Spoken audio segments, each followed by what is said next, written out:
ಓಂ ಶಾಂತಿ. ಶಿವಭಗವಾನುವಾಚ. ಪ್ರಾತಃ ಮುರುಳಿ ದಿನಾಂಕ 23/2/2021 ಬಾಬ್ದಾದ ಮಧುಬನ್. ಮಧುರ ಮಕ್ಕಳೇ, ಬುದ್ಧಿಯಲ್ಲಿ ಒಬ್ಬ ತಂದೆಯ ನೆನಪೇ ಸ್ಥಿರವಾಗಿರಲಿ. ಇದು ಸಹ ಅಹೋ ಸೌಭಾಗ್ಯವಾಗಿದೆ. ಪ್ರಶ್ನೆ: ಯಾವ ಮಕ್ಕಳಿಗೆ ಸರ್ವೀಸಿನ ಉತ್ಸಾಹ ಇರುತ್ತದೆಯೋ ಅಂತಹ ಮಕ್ಕಳಲ್ಲಿ ಕಂಡುಬರುವ ಚಿಹ್ನೆಗಳೇನು?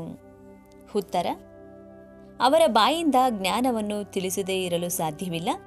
ಅವರು ಆತ್ಮಿಕ ಸೇವೆಯಲ್ಲಿ ಮೂಳೆ ಮೂಳೆಗಳನ್ನು ಸಹ ಸ್ವಾಹ ಮಾಡುತ್ತಾರೆ. ಅವರಿಗೆ ಆತ್ಮಿಕ ಜ್ಞಾನವನ್ನು ತಿಳಿಸುವುದರಲ್ಲಿ ಬಹಳ ಖುಷಿ ಇರುತ್ತದೆ. ಖುಷಿಯಲ್ಲಿಯೇ ನರ್ತಿಸುತ್ತಿರುತ್ತಾರೆ. ಅವರು ತಮಗಿಂತಲೂ ದೊಡ್ಡವರಿಗೆ ಬಹಳ ಗೌರವ ಕೊಡುತ್ತಾರೆ. ಅವರಿಂದ ಕಲಿಯುತ್ತಾ ಇರುತ್ತಾರೆ. ಗೀತೆ. ಪ್ರಪಂಚ ಬದಲಾದರೂ ನಾವು ಬದಲಾಗುವುದಿಲ್ಲ. ಓಂ ಶಾಂತಿ. ಮಕ್ಕಳು ಗೀತೆಯ 2 ಸಾಲನ್ನಂತೂ ಕೇಳಿದ್ದೀರಲ್ಲವೇ? ಈ ಗೀತೆಯ ಸಾಲು ಪ್ರತಿಜ್ಞೆಯ ಸಾಲಾಗಿದೆ. ಹೇಗೆ ನಿಶ್ಚಿತಾರ್ಥ ಅಥವಾ ವಿವಾಹವಾಗುತ್ತಾರೆಯೋ ಆಗ ಸ್ತ್ರೀ ಪುರುಷರು ಎಂದೂ ಕೂಡ ಒಬ್ಬರು ಇನ್ನೊಬ್ಬರನ್ನ ಬಿಡುವುದಿಲ್ಲ ಎಂದು ಪ್ರತಿಜ್ಞೆ ಮಾಡುತ್ತಾರೆ. ಅಕಸ್ಮಾತ್ ಒಂದು ವೇಳೆ ಯಾರಿಗಾದರೂ ಪರಸ್ಪರರಲ್ಲಿ ಆಗಲಿಲ್ಲ ಎಂದರೆ ಅವರು ಬಿಟ್ಟು ಬಿಡಲೂಬಹುದು. ಆದರೆ ತಾವಿಲ್ಲಿ ಮಕ್ಕಳು ಯಾರ ಜೊತೆ ಪ್ರತಿಜ್ಞೆ ಮಾಡುತ್ತಿದ್ದೀರಾ? ಈಶ್ವರನ ಜೊತೆ ಪ್ರತಿಜ್ಞೆ ಮಾಡುತ್ತಿದ್ದೀರಾ.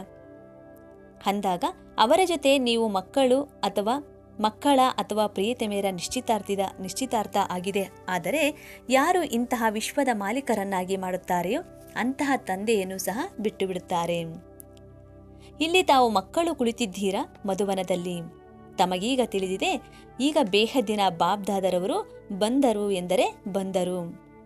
ಈ ಸ್ಥಿತಿಯು ತಾವು ಮಧುವನದಲ್ಲಿದ್ದಾಗ ಮಾತ್ರವೇ ಅನುಭವ ಮಾಡುತ್ತೀರಾ. ಹೊರಗಿನ ಸೇವಾ ಕೇಂದ್ರಗಳಲ್ಲಂತೂ ಈ ರೀತಿ ಅನುಭವ ಮಾಡುವುದಿಲ್ಲ. ಇಲ್ಲಿ ನೀವು ಬಾಬ್ದಾದ ಬಂದರು ಎಂದರೆ ಬಂದು ಬಿಟ್ಟರು ಎಂದು ತಿಳಿದುಕೊಳ್ಳುತ್ತೀರಾ. ಸೇವಾ ಕೇಂದ್ರಗಳಲ್ಲಿ ತಂದೆಯು ನುಡಿಸಿರುವಂತಹ ಮುರುಳಿಯು ಬಂದು ಬಿಟ್ಟಿತು ಎಂದು ತಿಳಿಯುತ್ತಾರೆ. ಇಲ್ಲಿಗೂ ಮತ್ತು ಸೇವಾ ಕೇಂದ್ರಗಳಿಗೂ ಬಹಳಷ್ಟು ಅಂತರವಿರುತ್ತದೆ. ಏಕೆಂದರೆ ಇಲ್ಲಿ ಬೇಹದ್ದಿನ ಬಾಬ್ದಾದರವರ ಸಮ್ಮುಖದಲ್ಲಿ ತಾವು ಮಕ್ಕಳು ಮಧುವನದಲ್ಲಿ ಕುಳಿತಿದ್ದೀರಾ. ಅಲ್ಲಂತೂ ನೀವು ಸಮ್ಮುಖದಲ್ಲಿರುವುದಿಲ್ಲ. ಸಮ್ಮುಖದಲ್ಲಿ ಹೋಗಿ ಮುರುಳಿ ಕೇಳಬೇಕೆಂದು ಬಯಸುತ್ತೀರಿ. ಇಲ್ಲಿ ಮಕ್ಕಳ ಬುದ್ಧಿಯಲ್ಲಿ ಬಂದಿತು ಬಾಬಾ ಬಂದೇ ಬಿಟ್ಟರು ಎಂದು. ಹೇಗೆ ಅನ್ಯ ಸತ್ಸಂಗಗಳಲ್ಲಿ ಅವರು ಇಂತಹ ಸ್ವಾಮಿಯವರು ಬರುವರು ಎಂದು ತಿಳಿದುಕೊಳ್ಳುತ್ತಾರೆ. ಆದರೆ ಆ ವಿಚಾರ ಸಹ ಎಲ್ಲರಿಗೂ ಕೂಡ ಏಕರಸವಾಗಿ ಬರುವುದಿಲ್ಲ.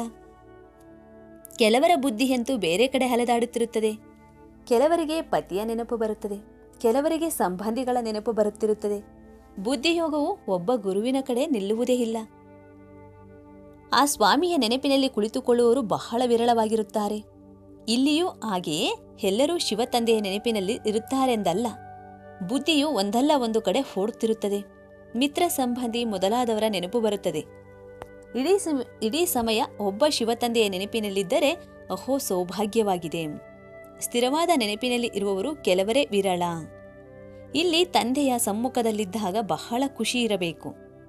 ಅತೀಂದ್ರ ಸುಖವನ್ನು ಗೋಪಿವಲ್ಲಭನ ಗೋಪಿಕೆಯರಿಂದ ಕೇಳಿ. ಇದು ಇಲ್ಲಿಯ ಗಾಯನವಾಗಿದೆ. ನೀವಿಲ್ಲಿ ತಂದೆಯ ನೆನಪಿನಲ್ಲಿ ಕುಳಿತಿದ್ದೀರಾ. ನಾವು ಈಶ್ವರನ ಮಡಿಲಿನಲ್ಲಿ ಇದ್ದೇವೆ, ನಂತರ ದೈವಿ ಮಡಿಲಿಗೆ ಹೋಗುತ್ತೇವೆ ಎಂಬುದು ತಮಗೀಗ ತಿಳಿದಿದೆ.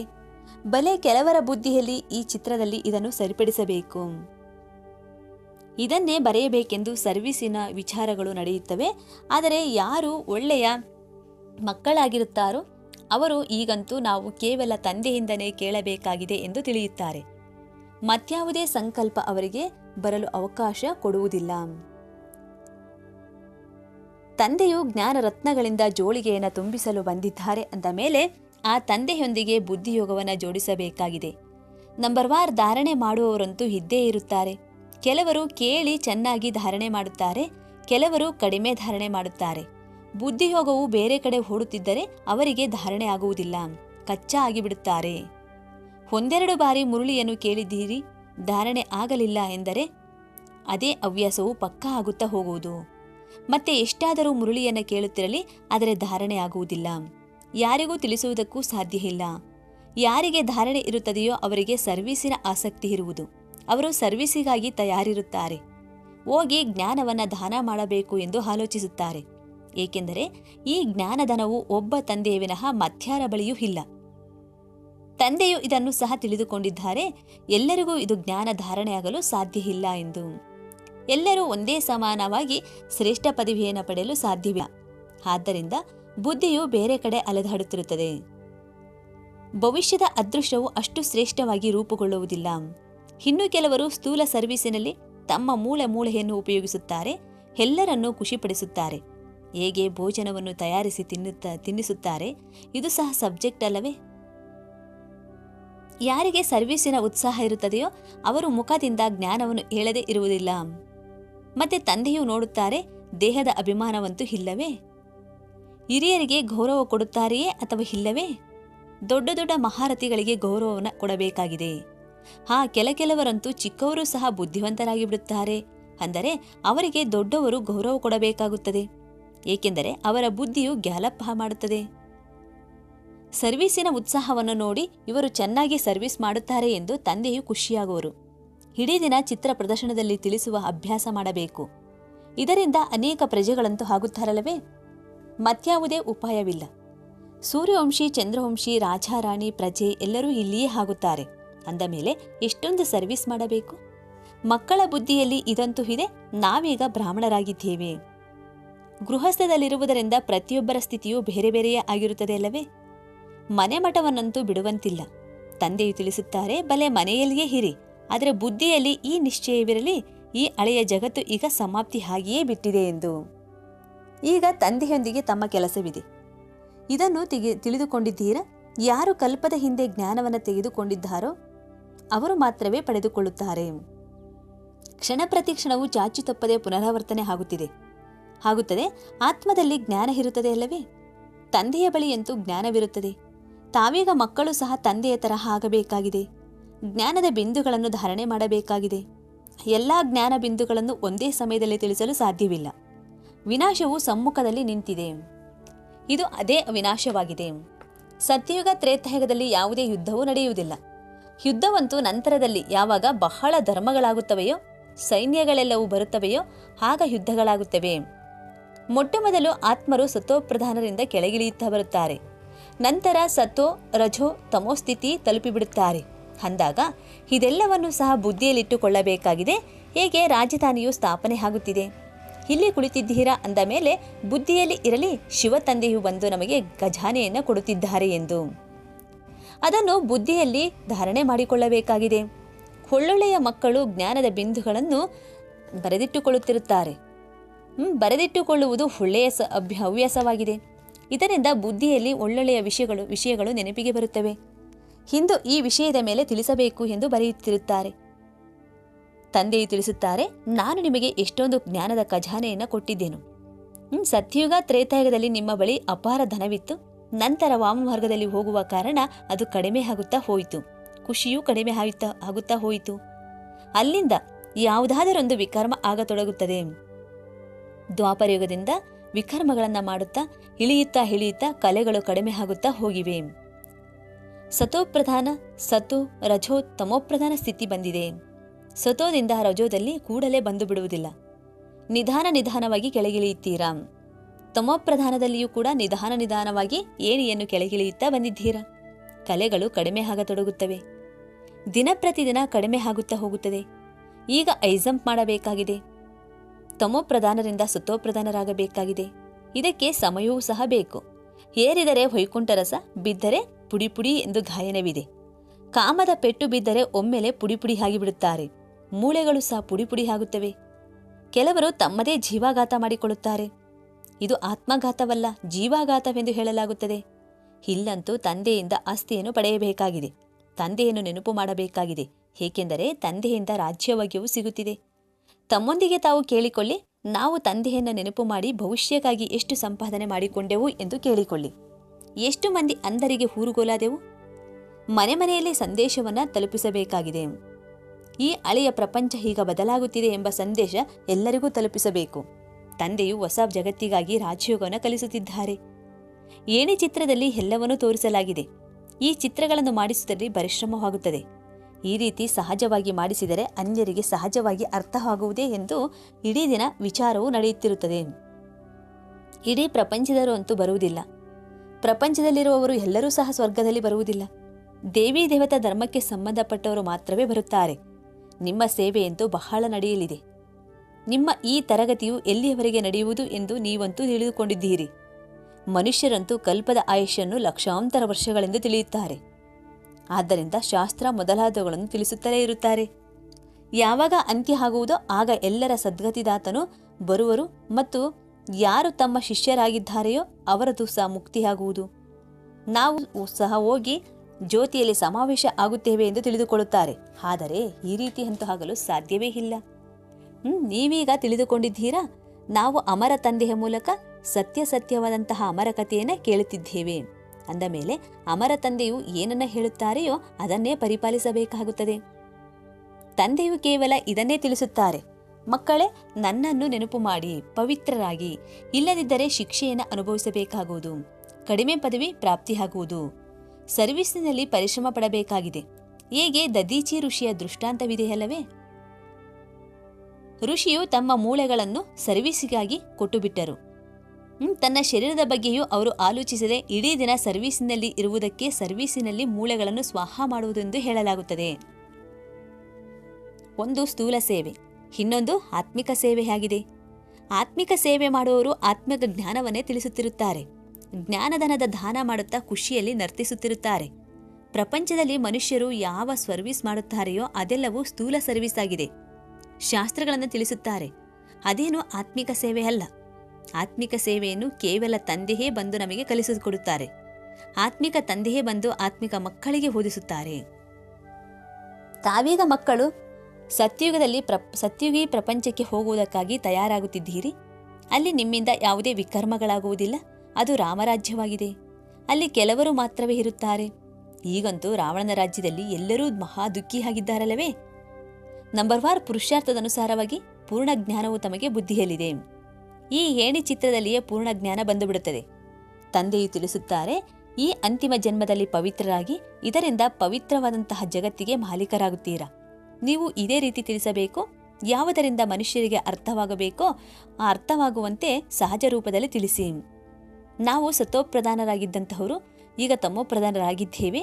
ಈಗ ಪುನಃ ಸತೋಪ್ರಧಾನರಾಗಬೇಕು ಎಂಬ ಸಹಜ ಚಿತ್ರಣವನ್ನು ತೋರಿಸಿ ತಿಳಿಸಬೇಕು. ಈಗ ಪುನಃ ನೆನಪಿನ ಯಾತ್ರೆಯಿಂದಲೇ ಸತೋಪ್ರಧಾನರಾಗುತ್ತೇವೆ. ಅವರು ಚಿತ್ರವನ್ನು ನೋಡಿದಾಗ ಬುದ್ಧಿಯಲ್ಲಿ ವಿಚಾರ ನಡೆಯುತ್ತದೆ. ಹಾಗಾಗಿ ಚಿತ್ರವನ್ನು ತೋರಿಸಿ ಜ್ಞಾನವನ್ನು ತಿಳಿಸಿ. ಈ ಜ್ಞಾನವು ಮತ್ಯಾರ ಬಳಿಯೂ ಇಲ್ಲ. ಈ ಏಣಿ ಚಿತ್ರದಲ್ಲಿ ಮತ್ತೆಲ್ಲ ಧರ್ಮದವರ ಸಮಾಚಾರ ಎಲ್ಲಿದೆ ಎಂದು ಕೇಳುತ್ತಾರೆ. ಅದೆಲ್ಲ ಸಮಾಚಾರವು ಗೋಲದ ಚಿತ್ರದಲ್ಲಿ ಬರೆಯಲ್ಪಟ್ಟಿದೆ. ಅವರು ಹೊಸ ಪ್ರಪಂಚದಲ್ಲಂತೂ ಬರುವುದಿಲ್ಲ. ಅವರಿಗೆ ಕೇವಲ ಶಾಂತಿ ಸಿಗುತ್ತದೆ.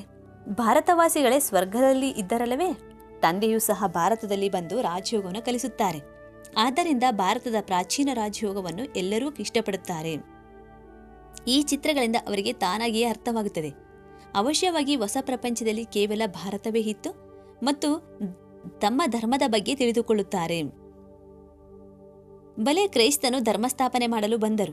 ಈ ಸಮಯದಲ್ಲಿ ಅವರು ತಮೋಪ್ರಧಾನರಾಗಿದ್ದಾರೆ. ಇದು ರಚಯಿತ ಮತ್ತು ರಚನೆಯ ಇಷ್ಟು ದೊಡ್ಡ ಜ್ಞಾನವಾಗಿದೆ. ನೀವು ಇದನ್ನು ಹೇಳಬಹುದು, ನಮಗೆ ಯಾರದೇ ಹಣದ ಅವಶ್ಯಕತೆ ಇಲ್ಲ. ಹಣವನ್ನು ನಾವೇನು ಮಾಡುವುದು? ನೀವು ಕೇಳಿರಿ, ಅನ್ಯರಿಗೂ ತಿಳಿಸಿ. ಈ ಚಿತ್ರ ಇತ್ಯಾದಿಗಳನ್ನು ಮುದ್ರಿಸಿ ಚಿತ್ರಗಳಿಂದ ಕೆಲಸ ತೆಗೆದುಕೊಳ್ಳಬೇಕಾಗಿದೆ. ದೊಡ್ಡ ಹಾಲ್ ಮಾಡಿ ಇಲ್ಲಿ ಈ ಜ್ಞಾನವನ್ನು ತಿಳಿಸಿಕೊಡುವಂತಿರಬೇಕು. ಬಾಕಿ ನಾವು ಹಣವನ್ನು ತೆಗೆದುಕೊಂಡು ಏನು ಮಾಡಬೇಕೋ? ನಿಮ್ಮದೇ ಮನೆಯ ಕಲ್ಯಾಣವಾಗುತ್ತದೆ. ನೀವು ಕೇವಲ ಪ್ರಬಂಧ ಮಾಡಿ ಅನೇಕರು ಬಂದು ರಚಯಿತ ಮತ್ತು ರಚನೆಯ ಜ್ಞಾನವು ಬಹಳ ಚೆನ್ನಾಗಿದೆ ಎಂದು ತಿಳಿದುಕೊಳ್ಳಲಿ. ಇದನ್ನು ಮನುಷ್ಯರು ತಿಳಿದುಕೊಳ್ಳಬೇಕೆಂದೇ ಹೇಳುತ್ತಾರೆ. ವಿದೇಶದವರು ಈ ಜ್ಞಾನವನ್ನು ಕೇಳಿ ಬಹಳ ಇಷ್ಟಪಡುತ್ತಾರೆ, ಬಹಳ ಖುಷಿಯಾಗುತ್ತಾರೆ. ನಾವು ಸಹ ತಂದೆಯ ಜೊತೆ ಯೋಗವನ್ನಿಟ್ಟರೆ ವಿಕರ್ಮ ವಿನಾಶ ಆಗುವುದೆಂದು ತಿಳಿಯುತ್ತಾರೆ. ಅಂದ ಮೇಲೆ ಎಲ್ಲರಿಗೂ ಸಹ ತಂದೆಯ ಪರಿಚಯವನ್ನು ಕೊಡಬೇಕಾಗುತ್ತದೆ. ಆಗ ಈ ಜ್ಞಾನವನ್ನು ಪರಮಾತ್ಮನ ಹೊರತು ಮತ್ಯಾರು ಕೊಡಲು ಸಾಧ್ಯ ಇಲ್ಲ ಎಂಬುದು ತಿಳಿದುಕೊಳ್ಳುತ್ತಾರೆ. ಖುದಾನು ಸ್ವರ್ಗ ಸ್ಥಾಪನೆ ಮಾಡಿದರು ಎಂದು ಹೇಳುತ್ತಾರೆ. ಆದರೆ ಅವರು ಹೇಗೆ ಬರುತ್ತಾರೆ ಎಂಬುದು ಯಾರಿಗೂ ಗೊತ್ತಿಲ್ಲ. ನಿಮ್ಮ ಮಾತುಗಳನ್ನು ಕೇಳಿ ಖುಷಿ ಪಡುತ್ತಾರೆ ಮತ್ತು ಪುರುಷಾರ್ಥ ಮಾಡಿ ಯೋಗವನ್ನು ಕಲಿಯುತ್ತಾರೆ. ತಮೋಪ್ರಧಾನದಿಂದ ಸತೋಪ್ರಧಾನರಾಗಲು ಪುರುಷಾರ್ಥ ಮಾಡುತ್ತಾರೆ. ಸರ್ವೀಸಿಗಾಗಿ ಬಹಳ ವಿಚಾರಗಳನ್ನು ಮಾಡಬೇಕು. ಭಾರತದಲ್ಲಿ ಕಲೆಯನ್ನು ತೋರಿಸಿದಾಗಲೇ ಮತ್ತೆ ತಂದೆಯು ವಿದೇಶಕ್ಕೂ ಕಳುಹಿಸುವರು. ಈ ಮಿಷನ್ ಅಲ್ಲಿಯವರೆಗೂ ಹೋಗುವುದು. ಇದಕ್ಕೆ ಇನ್ನೂ ಸಮಯ ಇದೆ ಅಲ್ಲವೇ? ಹೊಸ ಜಗತ್ ಆಗುವುದರಲ್ಲಿ ಏನು ತಡ ಆಗುವುದಿಲ್ಲ. ಎಲ್ಲಿಯಾದರೂ ಭೂಕಂಪ ಇತ್ಯಾದಿಗಳಾದರೆ 2 ಅಥವಾ 3 ವರ್ಷಗಳಲ್ಲಿ ಹೊಸ ಮನೆಗಳನ್ನು ಕಟ್ಟಿಬಿಡುತ್ತಾರೆ. ಕೆಲಸಗಾರರು ಅನೇಕರಿದ್ದು ಸಾಮಾನುಗಳೆಲ್ಲವೂ ತಯಾರಿದ್ದರೆ ಆಗುವುದರಲ್ಲಿ ತಡ ಏನಾಗುವುದಿಲ್ಲ. ವಿದೇಶದಲ್ಲಿ ಮನೆಗಳು ಹೇಗಾಗುತ್ತವೆ? ಮಿನಿಟ್ ಮೋಟಾರ್ ಅಂದ ಮೇಲೆ ಸ್ವರ್ಗದಲ್ಲಿ ಇನ್ನೆಷ್ಟು ಶೀಘ್ರವಾಗಿ ತಯಾರಾಗಬಹುದು? ಚಿನ್ನ, ಬೆಳ್ಳಿ ಇತ್ಯಾದಿಗಳೆಲ್ಲವೂ ಸಹ ತಮಗೆ ಸಿಕ್ಕಿಬಿಡುವುದು. ಗಣಿಗಳಿಂದ ನೀವು ಚಿನ್ನ, ವಜ್ರ, ಬೆಳ್ಳಿಗಳನ್ನು ತೆಗೆದುಕೊಂಡು ಬರುತ್ತೀರಿ. ಆ ಕಲೆಯನ್ನಂತೂ ಎಲ್ಲರೂ ಕಲಿಯುತ್ತಿದ್ದಾರೆ. ವಿಜ್ಞಾನದ ಅಭಿವೃದ್ಧಿ ಎಷ್ಟೊಂದಾಗುತ್ತಿದೆ. ಈ ವಿಜ್ಞಾನವೇ ಮತ್ತೆ ಸತ್ಯಯುಗದಲ್ಲಿ ಕೆಲಸಕ್ಕೆ ಬರಲಿದೆ. ಇಲ್ಲಿ ಕಲಿಯುವವರು ಮತ್ತೆ ಸತ್ಯಯುಗದಲ್ಲಿ ಬಂದು ಇನ್ನೊಂದು ಜನ್ಮ ಪಡೆದುಕೊಂಡು ಈ ಕಲೆಯನ್ನು ಅಲ್ಲಿ ಉಪಯೋಗಿಸುತ್ತಾರೆ. ಆ ಸಮಯದಲ್ಲಂತೂ ಇಡೀ ಜಗತ್ತೇ ಹೊಸದಾಗಿರುತ್ತದೆ. ರಾವಣನ ರಾಜ್ಯ ಸಮಾಪ್ತಿ ಆಗಿರುತ್ತದೆ. 5 ತತ್ವಗಳು ಸಹ ನಿಯಮಾನುಸಾರವಾಗಿ ಸೇವೆಯನ್ನ ಮಾಡುತ್ತಿರುತ್ತವೆ. ಸ್ವರ್ಗವಾಗಿ ಬಿಡುತ್ತದೆ. ಅಲ್ಲಿ ಯಾವುದೇ ಇಂತಹ ಉಪದ್ರವಗಳಿರುವುದಿಲ್ಲ. ರಾವಣನ ರಾಜ್ಯವೇ ಇರುವುದಿಲ್ಲ. ಎಲ್ಲರೂ ಸಹ ಸ್ವತೋಪ್ರಧಾನರಾಗಿರ್ತಾರೆ. ಎಲ್ಲದಕ್ಕಿಂತ ಒಳ್ಳೆಯ ಮಾತು ಎಂದರೆ ತಾವೀಗ ಮಕ್ಕಳಿಗೆ ತಂದೆಯ ಜೊತೆ ಬಹಳ ಪ್ರೀತಿ ಇರಬೇಕು. ತಂದೆಯು ಖಜಾನೆಯನ್ನು ಕೊಡುತ್ತಿದ್ದಾರೆ, ಅದನ್ನು ಧಾರಣೆ ಮಾಡಬೇಕು ಮತ್ತು ಅನ್ಯರಿಗೆ ಧಾರಣೆ ಮಾಡಿಸಬೇಕಾಗಿದೆ. ಎಷ್ಟು ಜ್ಞಾನವನ್ನು ದಾನ ಮಾಡುತ್ತೀರೋ, ಅನ್ಯರಿಗೆ ಧಾರಣೆ ಮಾಡಿಸುತ್ತೀರೋ ಅಷ್ಟು ತಂದೆಗೆ ಹತ್ತಿರ ಆಗುತ್ತೀರಾ. ಎಷ್ಟು ದಾನ ಮಾಡುತ್ತೀರೋ ಅಷ್ಟು ಸೇರುತ್ತಾ ಹೋಗುವೆವು. ಸೇವೆಯನ್ನು ಮಾಡಲಿಲ್ಲ ಎಂದರೆ ಧಾರಣೆ ಹೇಗಾಗಲು ಸಾಧ್ಯ? ಸರ್ವೀಸಿನಲ್ಲಿ ಬುದ್ಧಿಯನ್ನು ಉಪಯೋಗಿಸಬೇಕು. ಬಹಳಷ್ಟು ಸರ್ವಿಸ್ ನಡೆಯುವುದು. ದಿನ ಪ್ರತಿದಿನ ಉನ್ನತಿಯನ್ನು ಪಡೆಯಬೇಕಾಗಿದೆ. ತಮ್ಮ ಉನ್ನತಿಯನ್ನು ಮಾಡಿಕೊಳ್ಳಬೇಕಾಗಿದೆ. ಒಳ್ಳೆಯದು. ಮಧುರಾತಿ ಮಧುರ ಅಗಲಿ ಹೋಗಿ ಮರಳಿ ಸಿಕ್ಕಿರುವ ಮಕ್ಕಳ ಪ್ರತಿ ಮಾತಾಪಿತಾ ಬಾಬ್ದಾದರವರ ನೆನಪು, ಪ್ರೀತಿ ಹಾಗೂ ಸುಪ್ರಭಾತ. ಆತ್ಮಿಕ ಮಕ್ಕಳಿಗೆ ಆತ್ಮಿಕ ತಂದೆಯ ನಮಸ್ತೆ. ಆತ್ಮಿಕ ಮಕ್ಕಳ ಕಡೆಯಿಂದ ಆತ್ಮಿಕ ತಂದೆಗೆ ನಮಸ್ತೆ ನಮಸ್ತೆ ನಮಸ್ತೆ. ಧಾರಣೆ ಪಾಯಿಂಟ್ಸ್ ಆಗಿದೆ. ಮೊದಲನೇ ಪಾಯಿಂಟ್ಸು, ಸದಾ ಆತ್ಮಿಕ ಸೇವೆಯಲ್ಲಿ ತತ್ಪರರಾಗಿರಬೇಕಾಗಿದೆ. ಜ್ಞಾನ ಧನದ ದಾನ ಮಾಡಿ ಖುಷಿಯಲ್ಲಿ ನರ್ತಿಸುತ್ತಿರಬೇಕಾಗಿದೆ. ಸ್ವಯಂ ಧಾರಣೆ ಮಾಡಿಕೊಂಡು ಅನ್ಯರಿಗೂ ಧಾರಣೆ ಮಾಡಿಸಬೇಕಾಗಿದೆ. 2ನೇ ಪಾಯಿಂಟ್ಸು, ತಂದೆಯು ಯಾವ ಜ್ಞಾನದ ಖಜಾನೆಯನ್ನು ಕೊಡುತ್ತಾರೆಯೋ ಅದರಿಂದ ತಮ್ಮ ಜೋಳಿಗೆಯನ್ನು ತುಂಬಿಸಿಕೊಳ್ಳಬೇಕಾಗಿದೆ. ನೋಟ್ಸನ್ನು ಬರೆಯಬೇಕಾಗಿದೆ ಮತ್ತೆ ಆಯಾ ವಿಷಯದ ಬಗ್ಗೆ ತಿಳಿಸಬೇಕಾಗಿದೆ. ಜ್ಞಾನಧನದ ದಾನ ಮಾಡುವ ಉತ್ಸಾಹದಲ್ಲಿ ಇರಬೇಕು. ವರದಾನ, ನಿರಾಕಾರಿಸೋ ಸಾಕಾರ. ಈ ಮಂತ್ರದ ಸ್ಮೃತಿಯಿಂದ ಸೇವೆಯ ಪಾತ್ರವನ್ನು ಅಭಿನಯಿಸುವ ಆತ್ಮಿಕ ಸೇವಾದಾರಿಗಳಾಗಿ. ವರದಾನದ ವಿಶ್ಲೇಷಣೆ. ಹೇಗೆ ತಂದೆ ನಿರಾಕಾರದಿಂದ ಸಾಕಾರ ಆಗಿ ಸೇವೆಯ ಪಾತ್ರವನ್ನು ನಿರ್ವಹಿಸುತ್ತಾರೆ, ಅದೇ ರೀತಿ ತಾವು ಮಕ್ಕಳು ಸಹ ಈ ಮಂತ್ರದ ಯಂತ್ರವನ್ನು ಸ್ಮೃತಿಯಲ್ಲಿಟ್ಟುಕೊಂಡು ಸೇವೆಯ ಪಾತ್ರವನ್ನು ನಿರ್ವಹಿಸಬೇಕು. ಈ ಸಾಕಾರ ಸೃಷ್ಟಿ ಅಥವಾ ಸಾಕಾರ ಶರೀರ ಒಂದು ಸ್ಟೇಜ್ ಆಗಿದೆ. ಈ ಸ್ಟೇಜ್ ಆಧಾರವಾಗಿದೆ. ಪಾತ್ರಧಾರಿಗಳು ಆಧಾರ ಮೂರ್ತಿಗಳಾಗಿದ್ದಾರೆ, ಮಾಲೀಕರಾಗಿದ್ದಾರೆ. ಈ ಸ್ಮೃತಿಯಿಂದ ಅತೀತರಾಗಿ ಪಾತ್ರವನ್ನು ಅಭಿನಯಿಸಿದಾಗ ಜ್ಞಾನದ ಜೊತೆ ಎಸೆನ್ಸ್ಫುಲ್ ಅಂದರೆ ಸಾರಯುಕ್ತ ಆತ್ಮಿಕ ಸೇವಾದಾರಿಗಳು ಆಗಿಬಿಡುತ್ತೀರಾ. ಸ್ಲೋಗನ್, ಸಾಕ್ಷಿಯಾಗಿ ಎಲ್ಲ ಆಟವನ್ನು ನೋಡುವಂತಹವರೇ ಸಾಕ್ಷಿ ದೃಷ್ಟ ಆಗಿದ್ದಾರೆ. ಓಂ ಶಾಂತಿ.